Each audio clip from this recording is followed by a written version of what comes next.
Okay, in this video I'm going to look at the actual common ion effect calculation to show, I discussed it in the last video, but now I'm going to show numerically that having that pre-existing ion will limit the solubility of a salt. So I'm going to look at calcium hydroxide again, and I'm going to just imagine I have 200 milliliters of water containing 0.1 molar concentration of calcium ions in the first place, and I'm going to see how much calcium hydroxide will dissolve in either situation. And I have my KSP for my salt being 6.5 times 10 to the negative 6.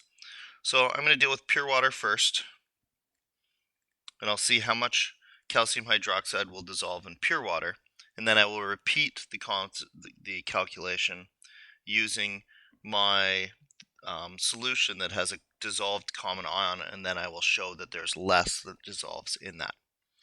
So we're not using this right now. We're using pure water, so we're assuming that there's nothing in the water, there's no concentration of anything, and I want to see how much calcium hydroxide will dissolve in 200 milliliters of water. So calcium hydroxide is dissolving to form calcium 2 plus ions and 2 hydroxide minus ions. Initially, I have 0 of each. My change, excuse me, will be plus x and plus 2x. Since I have zeros, I don't have to worry about which way it's going because obviously it has to create dissolved ions. And x and 2x are going to be my equilibrium concentrations then. My K expression is the calcium concentration times the hydroxide concentration squared because there are 2 of them.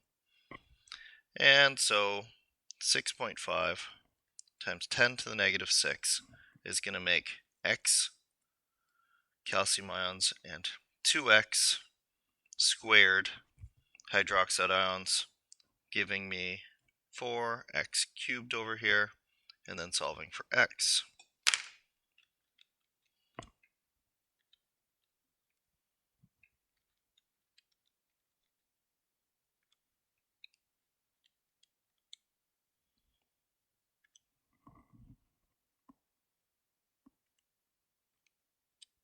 I have a concentration of 0.0178. Now, I want to get that over to a mass, so I'm going to recognize that X represents the concentration of calcium ions. So that's 0.0178 molar. And then I'm going to recognize that calcium ions and calcium hydroxide are in a 1-to-1 ratio. So if I take the concentration, C equals N over V, and I find the number of moles of calcium, it's going to be the same as the number of moles of calcium hydroxide I have. So concentration is 0.0178, and that's going to be equal to moles over volume. Remember that molarity is moles per liter, so of course I'm dealing with milliliters here, so I have to put this in liters. So 200 milliliters is equal to 0.2 liters.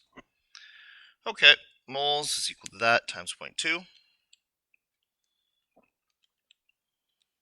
So I get 0.00235, rounding a little bit here.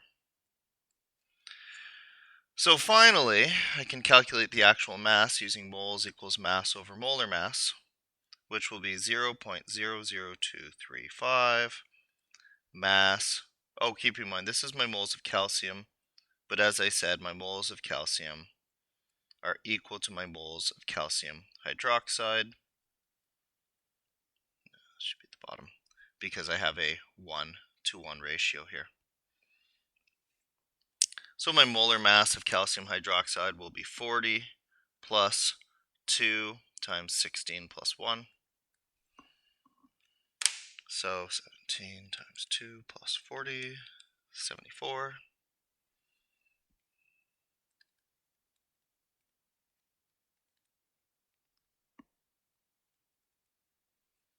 So that's grams per mole. This is moles. And so my mass is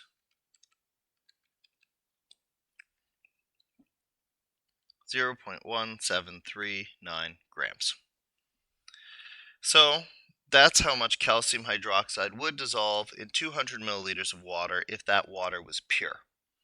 That's not very much. I started by saying that calcium hydroxide is a fairly insoluble salt, but just because it's not very much doesn't mean it's none. Some will still dissolve. Now let's look at what would happen if I had pre-existing calcium in the water. So now I'm going to have 200 milliliters of 0.1 molar calcium nitrate pre-existing in the water. Is that what I said? Calcium nitrate? I just said calcium ions. Okay, well, it's the same thing. 2 plus, pre-existing in the water. So I have the same dissociation associated with my salt. I'm going to see how much calcium hydroxide will dissolve. In my initial situation, I don't have any hydroxide because it was calcium ions. I have 0.1 molar calcium ions. My change has to shift to the right because I can't have a 0, so I'm going to make 2x of that, and I'm going to make x of this. And at equilibrium then, I'm going to end up with 0.1 molar calcium hydroxide plus x, and this is going to be 2x hydroxide ions. What's interesting here, we can sort of see this up here. The concentration of calcium that's going to be produced by going to equilibrium is going to be very small. I have 0.1 of it already, so since x is going to be small, I'm going to dissolve even less than my 0.0178 up here. So this is going to be small. I can make an approximation here that will make my math a lot easier. 0.1 plus x, since x is small, is going to be just 0.1. That's going to make this calculation a little bit easier. So now my k expression, instead of using 0.1 plus x, I'm going to use 0.1. So my k expression will be the concentration of my calcium times the concentration of my hydroxide squared due to the 2. Okay. So what was my k value? 6.5 times 10 to the negative 6.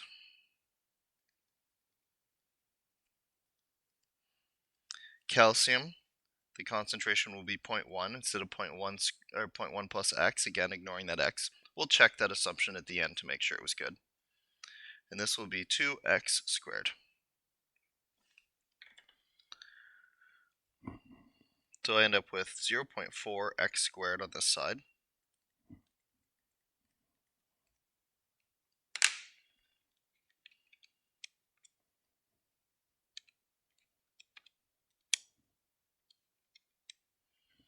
So x turns out to be 0.00403. So first of all, let's just check our assumption to make sure we're okay. 0.1 plus 0.0043 is 0.1043. I'm going to say that's close enough to 0.1 that I'm going to call my assumption okay. And so I'm going to stick with this x value. Now keeping in mind that this isn't particularly interesting because I made that assumption, I'm going to follow my concentration of hydroxide to figure out how much of my salt dissolved. So my concentration of hydroxide is 2x, which will be 0.00806, putting 0.00403 in for x. Calcium hydroxide, actually hold on, let's get this concentration over to a moles first. Concentration of hydroxide ions is equal to the moles of hydroxide ions divided by the volume. Again, we have to use 0.2 liters, not 200 milliliters, because we're dealing with molarities here. So 0.00806 molarity, moles of hydroxide ions, in 0.2 liters. So my moles of hydroxide ions, 0.00806 times 0.2 is 0.001612. And now, I'm not really interested in hydroxide, I want my calcium hydroxide, so I'm going to look at the dissociation here, because I have a mole ratio that I don't want to miss. My moles of calcium are in a 2-to-1 ratio with my moles of hydroxide, so I'm going to use the mole ratio to convert over to calcium hydroxide.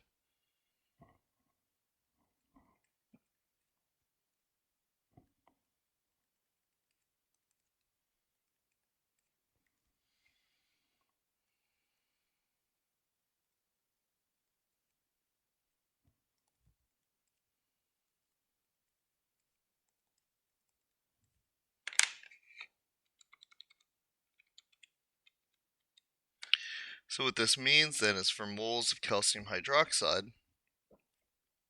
this time I'm only going to have 0.000806 moles. So finally, I want to compare to the 0.173 grams that dissolved before. So I'm going to go and convert this to mass.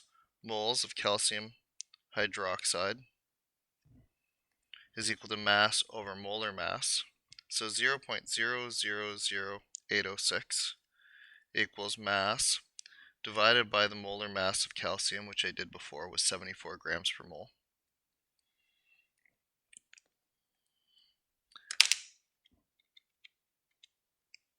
So this time I'm going to get 0.0596 grams.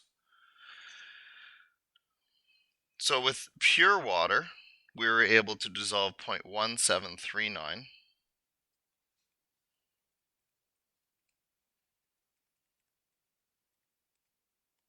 grams. And with the dirty water, or the water that already contained the common ion, we were only able to dissolve 0.0896. That's about a third as much. So we can see the pre-existing calcium ions numerically have also reduced the amount of the new salt that can be dissolved in there. Again, we think about it from the equilibrium perspective. If we had calcium ions in there already, then we don't have to dissolve as much of the salt to build up concentration in that liquid to have the reverse reaction become quick. It becomes quick fairly early in the first place.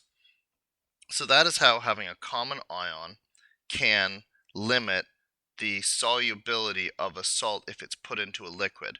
So for example, if you had lead chloride and you're adding it to a solution and that solution already had lead nitrate in it, the pre-existing lead would limit the solubility of the lead chloride that was added. And that's called the common ion effect.